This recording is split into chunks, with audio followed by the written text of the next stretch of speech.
14e sommet de la francophonie à Kinshasa, en RDC, République démocratique du Congo. Le président français François Hollande s'est exprimé, tout comme son homologue congolais Joseph Kabila à la tribune. Le français est une langue africaine, a déclaré le chef de l'État français.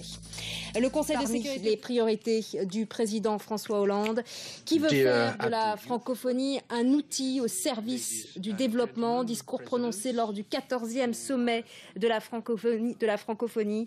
Marc Perelman est l'un de nos envoyés spéciaux à Kinshasa. On l'écoute. Léopold Ségar Senghor, c'est ce merveilleux outil trouvé dans les décombres du régime colonial. Voilà le sens de l'identité francophone. J'exprime ma gratitude à l'égard de notre secrétaire général, Abdou Diouf, qui a su à la fois préserver l'unité de la communauté francophone et en même temps consacrer la place éminente de l'Afrique dans la francophonie. L'Afrique, c'est le continent où notre langue est la plus parlée. Le français est une langue africaine. Et il le sera de plus en plus. En 2050, c'est tout proche, 700 millions d'hommes et de femmes parleront le français. 80% seront africains.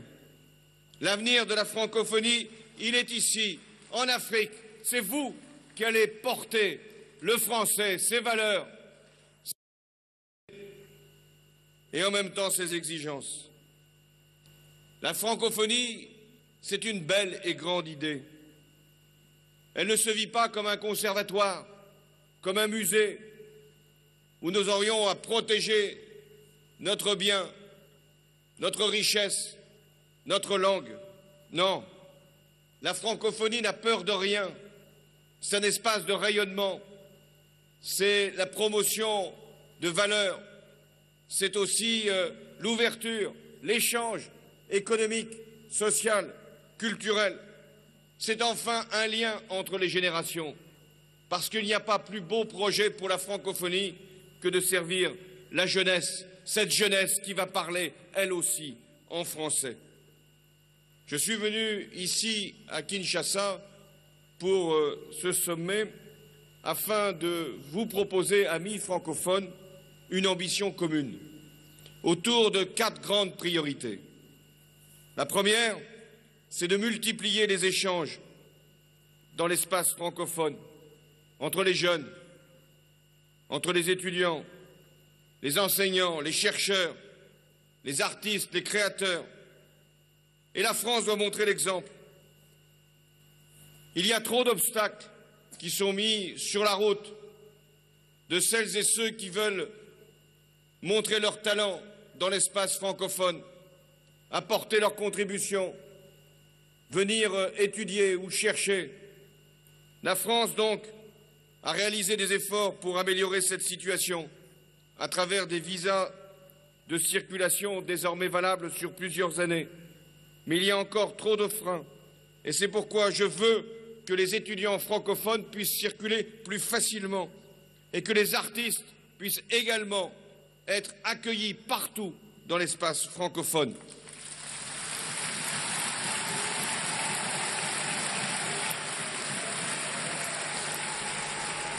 La seconde priorité, c'est faire de la francophonie un outil au service du développement. Le développement, c'est d'abord la préservation de notre planète, la biodiversité à laquelle vous êtes si attachés en Afrique. Le développement, c'est également la lutte contre le réchauffement climatique dont vous n'êtes pas responsable, mais qui vous touche particulièrement à travers un certain nombre de catastrophes qui se produisent sur votre continent. Et puisque nous voulons faire du développement une grande cause, portons-la. La France contribuera autant qu'elle le pourra à ce que la conférence sur le climat en 2015 puisse être un succès. La France également, et je l'ai dit à Rio, continuera de plaider pour la création d'une organisation mondiale de l'environnement dont le siège devrait se trouver en Afrique, comme témoignage, là aussi, de notre engagement. Le développement, c'est la solidarité. Nous avons déjà mis en place des financements innovants, la taxe sur les billets d'avion qui permet de trouver des ressources pour lutter contre les pandémies, notamment le sida. Nous devons aller plus loin. La France a pris l'initiative d'introduire une taxe sur les transactions financières. Elle est maintenant suivie par d'autres pays européens. 11 ont déjà dit qu'ils y étaient prêts pour que cette taxe non seulement puisse dissuader la spéculation, mais surtout puisse permettre de trouver de nouveaux financements pour assurer le développement. Et 10% de cette taxe concernant la France sera affectée à des projets de développement ou à des luttes contre des pandémies, et notamment le sida. Je veux que la francophonie puisse porter, là encore, cette belle idée de la solidarité, du développement, et que nous puissions, nous aussi, montrer l'exemple, y compris dans la transparence dans les échanges ou dans les investissements des entreprises. La France défendra au niveau européen la publication des comptes des entreprises minières, extractives, forestières, pour que pays par pays, projet par projet, sans exception, nous puissions être sûrs qu'il n'y a pas de prédation sur les pays d'accueil, et de façon à ce que nous puissions lutter plus efficacement encore contre la corruption et le pillage des ressources naturelles.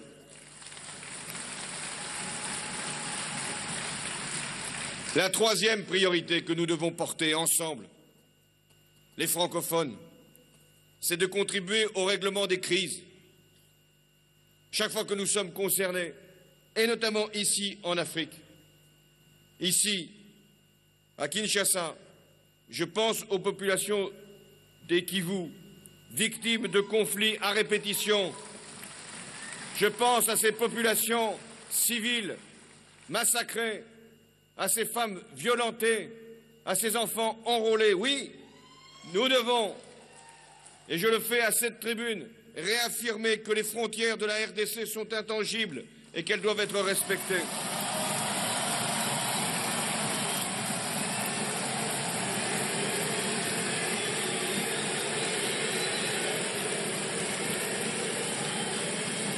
Je souhaite que les francophones appuient tous les efforts de l'ONU pour qu'elle soit davantage présente ici en RDC pour la sécurité de l'Est. Je suis favorable à ce que le mandat de la MONUSCO puisse être précisé, élargi si c'est nécessaire.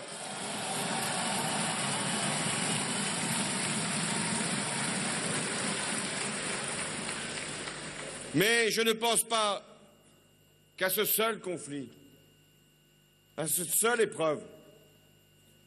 Je veux également saisir les francophones de ce qui se passe au Mali, pays francophone, où le terrorisme s'y est installé au nord,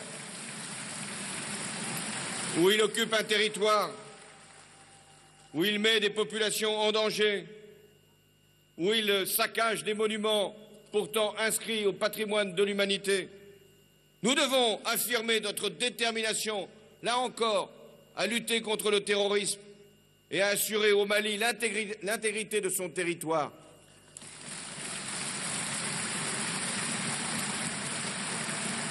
Je me réjouis qu'à l'initiative de l'Union africaine, je salue son président, de la CEDEAO, je rends hommage également à son président. Il y a eu, et la France a été dans ce sens active, il y a eu hier un vote du Conseil de sécurité permettant maintenant de pouvoir, si les Africains eux-mêmes en décident, envoyer une force pour permettre aux terroristes d'être combattus, battus, défaits, et que le Mali puisse retrouver espoir et intégrité. Mais chacun ici comprend que les menaces vont bien au-delà de ce qui peut se passer dans tel ou tel pays. Nous sommes tous concernés par les trafics de drogue, les trafics d'armes, les trafics d'êtres humains. Et c'est la raison pour laquelle je veux que les francophones s'engagent aussi dans la lutte contre ces fléaux, et notamment celui de la drogue. Nous avons besoin d'une stratégie mondiale pour en terminer avec ce qui déstabilise des États, menace des sociétés et atteint jusqu'à la jeunesse qui parfois elle-même dérive vers ces produits. Oui, c'est une grande cause, la lutte contre la drogue, parce que c'est cette lutte-là qui nous permettra aussi de mettre un terme à certains conflits au sein de nos sociétés ou à l'extérieur. Et puis, la dernière priorité, c'est la démocratie. La francophonie doit porter la démocratie. Les droits de l'homme, le pluralisme, le respect de la liberté d'expression, l'affirmation que tout être humain doit pouvoir choisir ses dirigeants. Voilà le principe que les francophones doivent porter. Mais nos valeurs, nos droits sont aussi de grandes causes que nous devons là aussi, comme francophones, avoir comme exigence. Je pense notamment à la promotion des femmes, qui sont les premières victimes des violences et des guerres. Et je fais une proposition au secrétaire général. La France est prête à accueillir un premier forum des femmes francophones pour que nous puissions, là encore, porter ce message au monde du rôle irremplaçable des femmes, notamment pour le développement. Et enfin, la France sera au premier rang du combat que nous avons engagé pour l'abolition à l'échelle du monde de la peine de mort. Mesdames et messieurs, nous n'aurons de cesse de défendre la francophonie. Et en le faisant, nous n'aurons pas simplement une langue, la langue française. Nous faisons en sorte que le français puisse apporter non seulement un message, mais une part de beauté au monde. Que notre langue puisse enrichir ce qu'elle nomme, ce qu'elle exprime, et qu'elle puisse aussi donner de la force à nos idées. Ce qui nous rassemble, ce sont bien plus qu'une langue ou que la diffusion d'une culture.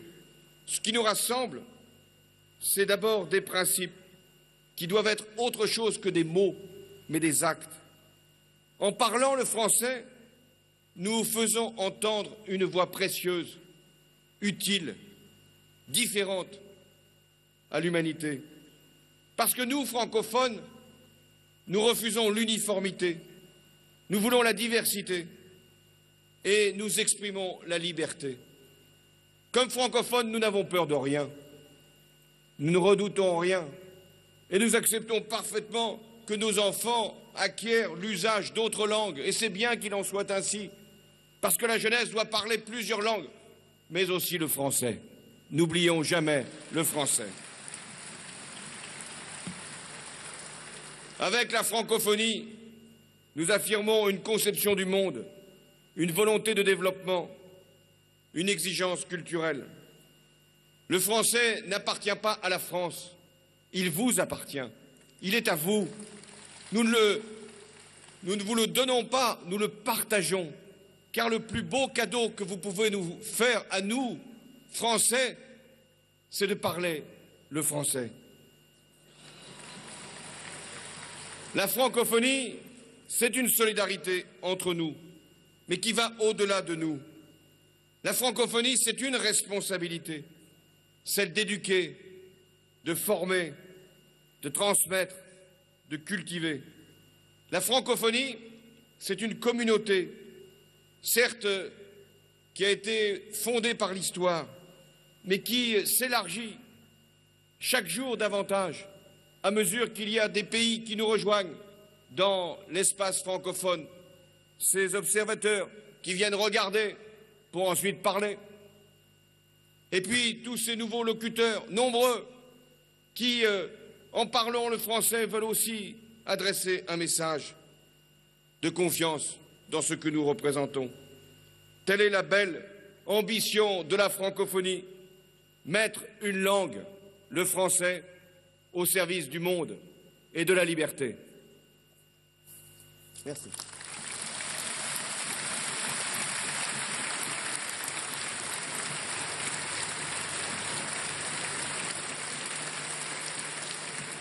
Les temps forts, c'est clairement que François Hollande veut faire de la francophonie bien plus qu'une langue. Évidemment, il a évoqué les racines de la francophonie, formidable développement en Afrique où le français est bien plus parlé qu'ailleurs. Mais il a aussi posé des lignes d'action qui sont en fait presque celles d'une organisation internationale. En effet, tout d'abord, plus d'échanges entre les enseignants, les étudiants et les artistes. Il a beaucoup parlé de développement, de lutte contre le réchauffement climatique, de taxes sur les transactions financières.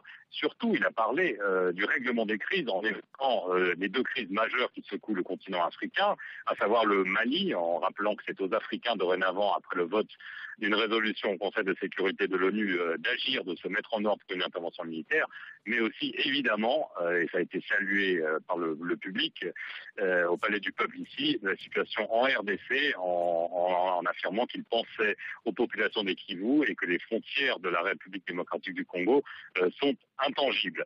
Enfin, le dernier principe, c'est la démocratie, les droits de l'homme, le pluralisme, en affirmant que voilà, la France le français doit être au service de ces causes-là et qu'il ne doit jamais les trahir. C'est évidemment aussi le message qu'il a répété ce matin lors de son tête-à-tête avec le président Joseph Kabila, un tête-à-tête qui a duré une demi-heure où tous les thèmes ont été abordés, y compris ceux des droits de l'homme et des élections en RDC. Et justement, un peu auparavant, donc Joseph Kabila, le président Joseph Kabila s'est exprimé. Que peut-on retenir également de son discours ?